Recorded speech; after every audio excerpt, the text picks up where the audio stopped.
যারা বলছেন পাহাড়ে সেনাবাহিনীর দরকার নাই, আপনাদেরকে আজকে আমি কিছু কথা বলতে চাই।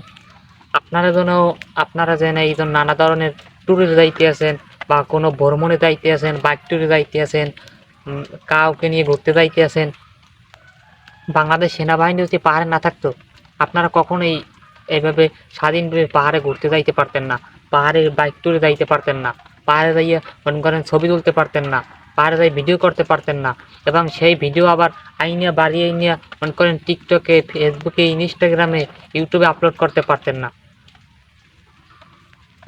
পাহাড়ে যদি সেনাবাহিনী না না থাকতো তাহলে মনে করেন কখন আপনারা স্বাধীনভাবে বা নিরাপদভাবে পাহাড়ে যাই আপনারা ট্যুর করে আসতে পারতেন না এবং ঘুরে আসতে পারতেন না। পাহাড় যেন কতটা ভয়ানক সেটা আপনারা জানেন না। পাহাড় যেন কত আমাদের সমতলের চাইতে যেন পাহাড় কতটা ভয়ানক, বাংলাদেশ সেনাবাহিনী যদি না থাকতো তো তাহলে আপনারা জানতেন পাহাড় পাহাড় নামক কতটা ভয়ানক। মনে করেন পাহাড় এমন একটা ভয়ানক ভয়ানক জায়গা, যে জায়গায় যদি কোনো সেফটি না থাকে, কোনো আইন প্রশাসনের যদি কোনো মানে সেফটি না থাকে, আইন প্রশাসনের গার্ড না থাকে, তাহলে মনে করেন ও জায়গা থেকে কোনো মানুষজন ফিরে আইবে সেটার কোনো গ্যারান্টি নেই। পাহাড় এমন একটা ভয়ানক জায়গা। বাংলাদেশে মনে করেন যতগুলো নামকরা জায়গা আছে সবচাইতে, যদি বাংলাদেশ সেনাবাহিনী যদি পাহাড়ে গার্ড না দিত তাহলে আপনারা জানতেন যে বাংলাদেশের যতগুলো জায়গা আছে এর মধ্যে সব থেকে ভয়ানক জায়গা হচ্ছে পাহাড়।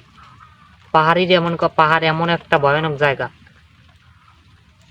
ও জায়গায় মনে করেন যদি কোনো গার্ড না থাকে, কোনো সেনাবাহিনী না থাকে না, বা যদি কোনো প্রশাসন না থাকে, তাহলে মনে করেন ও জায়গাটায় যেন এত পরিমাণ ডাকাতি হবে হইতো, বা এত পরিমাণ ডাকাতি হইতো, এতটা পরিমাণ খুন হইতো। বাংলাদেশ সেনাবাহিনী যদি ওই জায়গায় না থাকতো তাহলে আপনারা জানতে পারতেন কারণ ওই জায়গাটা এতটা ভয়ানক, পাহাড়ি জায়গাটা এতটা ভয়ানক বাংলাদেশের ভিতরে। তো অনেকে আন্দোলন করতে আছেন যে সেনাবাহিনী, আমরা পাহাড়ে সেনাবাহিনী চাই না, পাহাড়ে কেন সেনাবাহিনীতে গার্ড দিবে, আমরা পাহাড়ে ইচ্ছে স্বাধীনভাবে চলবো। ভাই সেনাবাহিনী যদি পাহাড়ে গার্ড না দিত, বা সেনাবাহিনী যদি পাহাড়ে পাহারা না দিত, সেনাবাহিনী যদি পাহাড়ে মনে করেন নিরাপত্তা আশ্রয় না দিত, তাহলে আপনারা কখনো পাহাড়ে নিরাপদভাবে ঘুরে আসতে পারতেন না, ট্যুর দিয়ে আসতে পারতেন না, বাইক ট্যুর দিয়ে আসতে পারতেন না, যে কোনো ভ্রমণ করে আসতে পারতেন না, এবং সেখানে ভিডিও করতে পারতেন না, পিক তুলতে পারতেন না, সেই পিক আবার ইউটিউবে, ফেসবুকে, ইনস্টাগ্রামে আপলোড করতে পারতেন না। তো আপনারাই তো সকলে জানেন পাহাড় একটি কেমন জায়গা। সামান্য আপনারা মনে করেন যে জায়গায় একটু সেনাবাহিনী কম আছে পাহাড়ের ভিতরে, অনেকেই তো পাহাড়ে ঘুরতে গেছেন, তো আপনারা তো দেখছেন যেন পাহাড় কেমন জায়গা। তো আপনারা নিজেরা এখন ধারণা করেন যেন পাহাড় কেমন একটা জায়গা। এ জায়গায় যদি বাংলাদেশ সেনাবাহিনী না থাকতো তাহলে কি আপনারা মনে করেন ওই জায়গায় ঠিকঠাক মতন ঘুরে আসতে পারতেন, এবং ওই জায়গায় যাই মনে করেন ট্যুর করে আসতে পারতেন, বা পিক তুলতে পারতেন না, ছবি তুলতে পারতেন?